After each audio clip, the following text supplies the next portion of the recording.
Imagine being so rich that you can buy hospitals, but not buy your own son another day of life. That was Robert Sterling's problem. His boy, Michael, only 11, lay on a bed that cost more than most houses. Machines hummed. Windows looked over the ocean. Everything was perfect, except the doctor's voice. 3 months, Mr. Sterling. I'm sorry. Then silence. Heavy, cruel silence. The nurses avoided his eyes.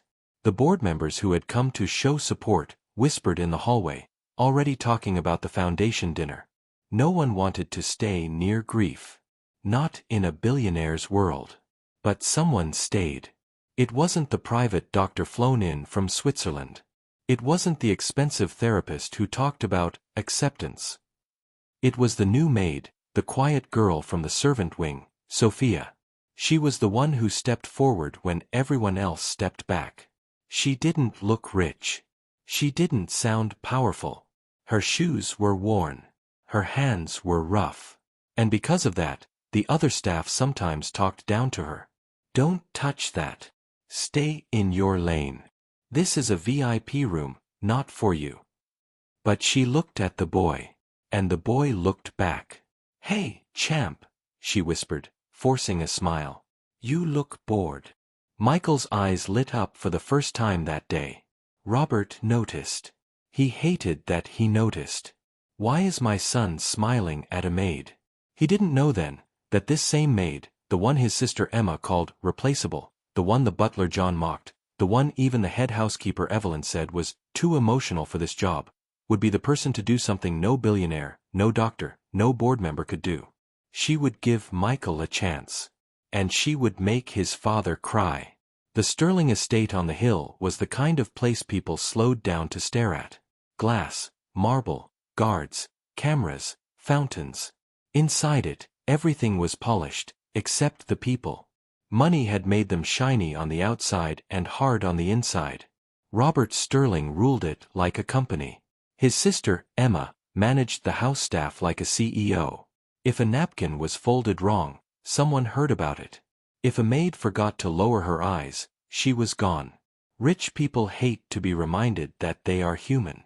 Sophia found that out on her first day.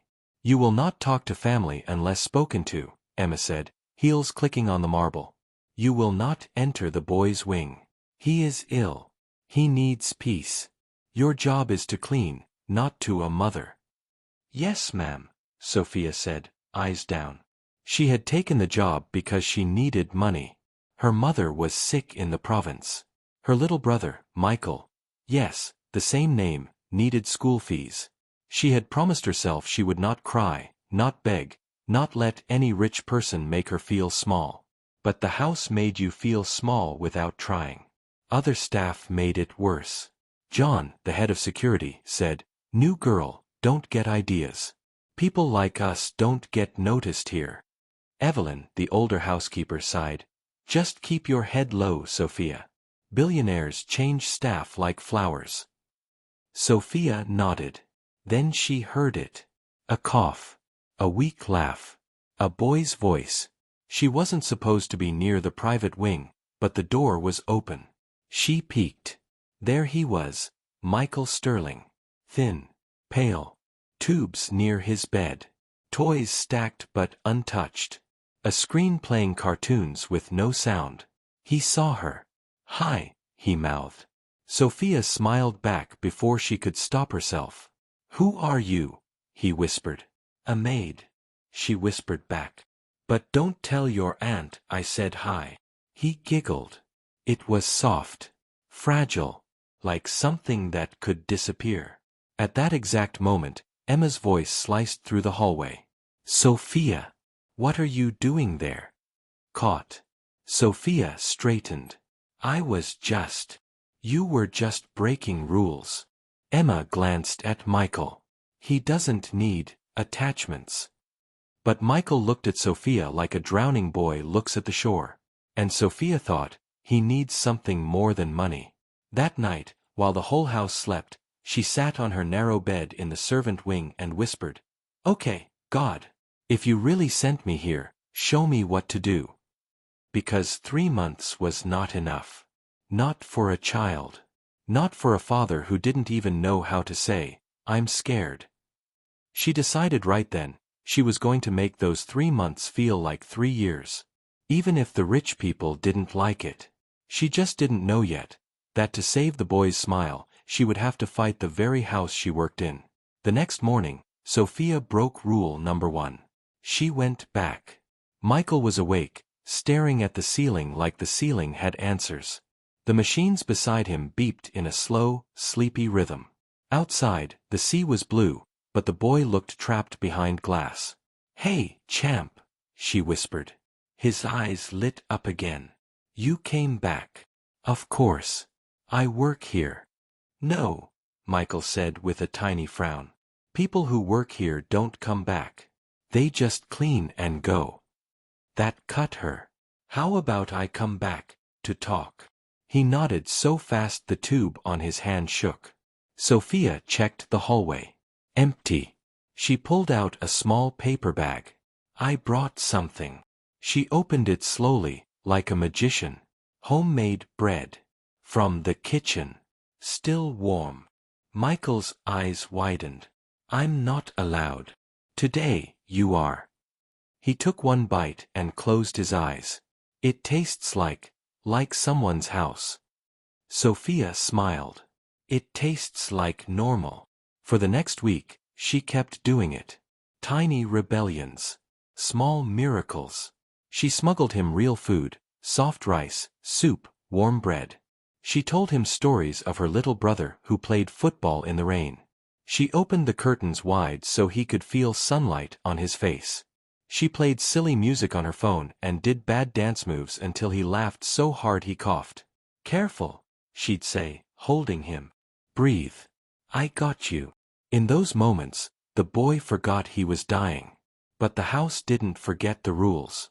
One afternoon, Evelyn caught her coming out of the boy's wing. "Sophia, you can't keep doing this. Mr. Sterling likes order." "He likes his son alive," Sophia said softly. Evelyn stared at her. "That's not how rich people think. They like control." What they didn't know was this: Robert had already noticed. He watched the camera feed in his study. He saw his son laugh with someone who was not him. Not his doctor. Not his aunt. A maid. His jaw clenched. "Who is that?" "That's the new one," John said. "Came last month. From a poor district." "A poor girl in my son's room?" John shrugged. "She seems kind. But Emma won't like it."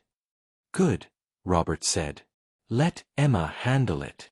That evening, Emma stormed into the servant quarters. "Sophia, get up. Mr. Sterling wants to see you." Sophia's heart raced. She walked through the long hallway of portraits, men in suits, women in gowns, feeling their eyes judge her. Her uniform suddenly felt cheap. Her shoes squeaked. Robert Sterling was at his desk, cold, polished, powerful. "You've been spending time with my son," he said without looking up. "Yes, sir." "Who gave you permission?" "No one, sir." Silence. Long, heavy. Then Robert said the words that froze her blood. "Pack your things." Michael, in the next room, heard voices. "Is Sophia leaving?" No one answered him. He gripped his blanket, feeling that old fear crawl back, the fear that everyone leaves. And this time, he wasn't sure his heart, already so tired, could take it. Sophia stood in front of the billionaire like a student in trouble. Emma was beside him, arms crossed. John hovered near the door. Even Evelyn, who usually stayed quiet, watched from the corner with worried eyes. "So," Robert said slowly, "you thought you could just insert yourself into my son's life?" Sophia swallowed. "He was lonely, sir. He has everything. He doesn't have people." Emma scoffed. "Listen, girl. Do you know who you're talking to? Mr. Sterling built hospitals, schools. He funds research. He has the best doctors in the world looking at Michael's case." "And yet," Sophia said before she could stop herself, They still said 3 months. The room went ice cold. John stared at her like, "Girl, why would you say that?" Robert's eyes hardened. "You're fired." There it was. Simple. Cruel. Sophia's throat closed. Not because of herself, she could clean another house, but because of Michael. "Please, sir. Let me just say goodbye." "No. Robert," Evelyn whispered. "The boy likes her." "I said no." This was rich versus poor bullying in its cleanest form. Not yelling, not hitting, just removing. Taking away the only warm thing from a sick child because it didn't fit the mansion's rules. Sophia clenched her hands. "Then at least listen to me. Michael's cough is worse at night. He holds his lower ribs when he laughs. His color changes when the room is cold. How do you know all this?" Robert snapped. "Because I was actually there," she said, eyes wet. "Not watching through a camera." That line hit him hard. For a second, just a second, the businessman cracked and the father looked out. He looked tired. He looked scared. But Emma jumped in. "She is overstepping. We cannot let staff think they can challenge family. I will have her escorted out." As John stepped forward, Sophia made a decision that would change everything. "Wait," she said. "I know why the doctors gave up." Everyone stopped. Robert narrowed his eyes. "What are you talking about?" "I used to clean a clinic before I worked here," Sophia said. "One of the doctors there talked about cases like Michael's. Sometimes the only chance is a bone marrow transplant or a compatible stem cell donation. It's expensive, risky, and not everyone matches." Robert's jaw tightened. "We checked the family. No one matched. What if someone else does?" Sophia whispered. Emma rolled her eyes. "What, you?" Sophia met Robert's eyes. "Yes. Me." Silence again. You could hear the ocean outside. "You," Robert said, almost offended. "You think a maid can save my son when 100 doctors couldn't?" Sophia's voice shook, but she held her ground. "I think a human can." She took a deep breath. "Test me." And before anyone could stop her, she added the part that would later make a billionaire cry. "And if I match, take whatever you need. I don't have money. I don't have power. All I have is this body. Let me spend it on someone whose time is running out." They didn't want to do it at first. Emma said, "This is insane. We can fly in 10 more specialists." John said, "What if she's lying to stay employed?"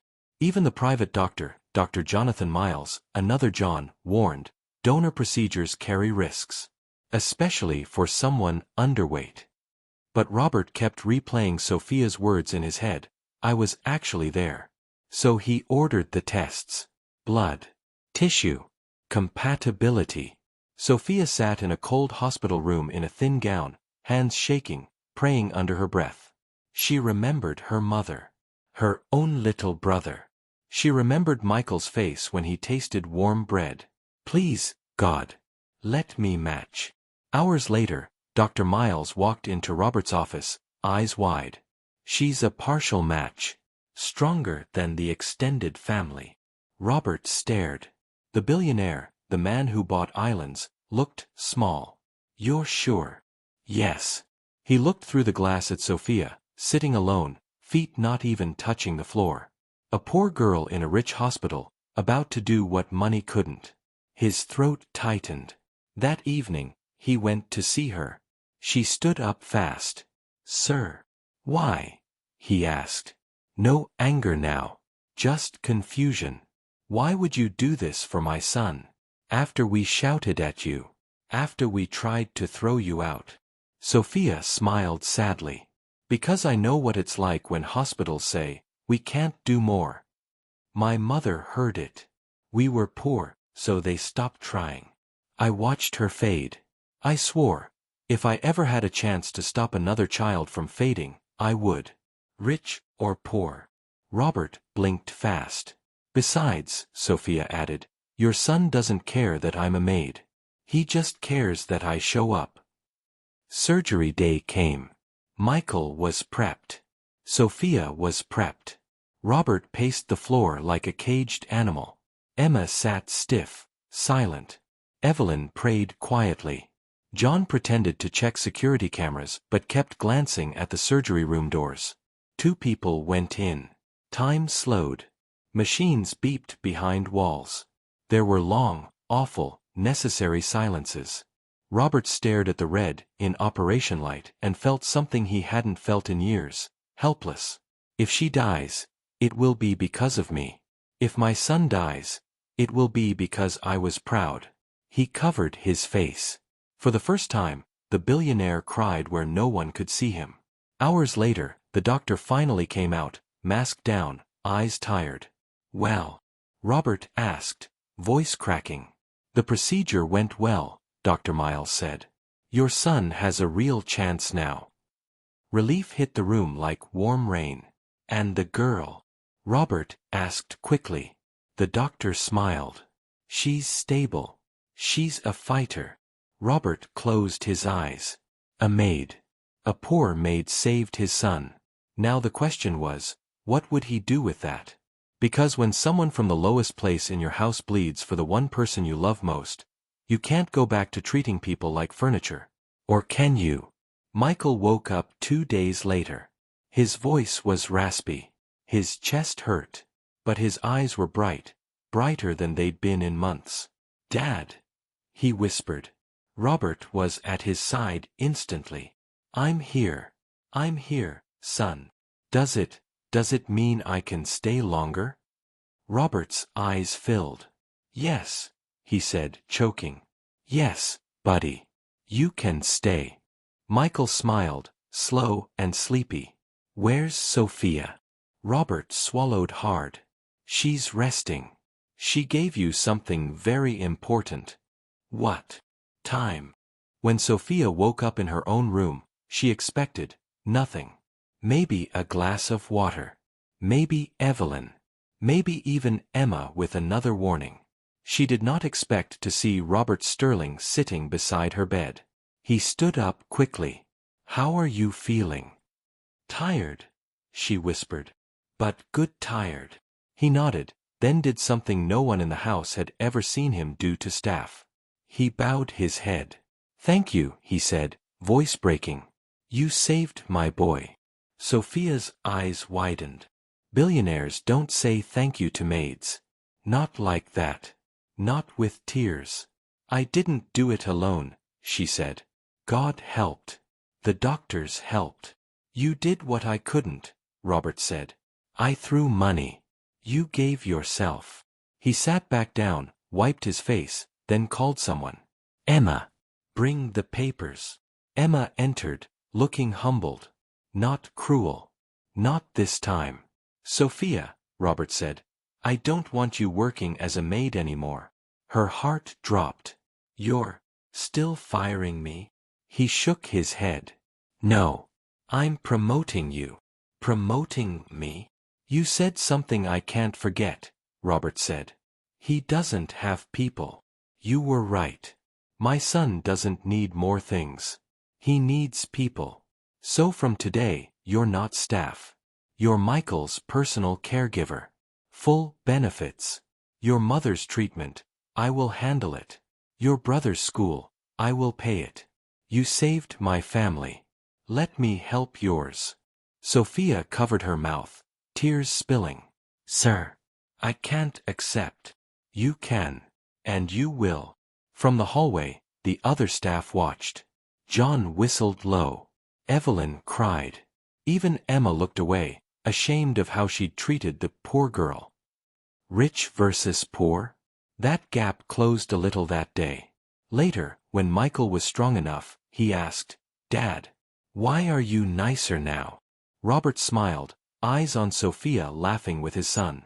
Because someone poor taught me how to be rich. Pause. Let that sink in. So now, to you watching or reading this, here's the question. If a girl with nothing can risk her life to save a child, What excuse do we have for looking down on people who serve us? And if you were in Robert's place, would you have trusted the maid, or fired her before she could save your son? Tell me in the comments, because I want to know which heart you have.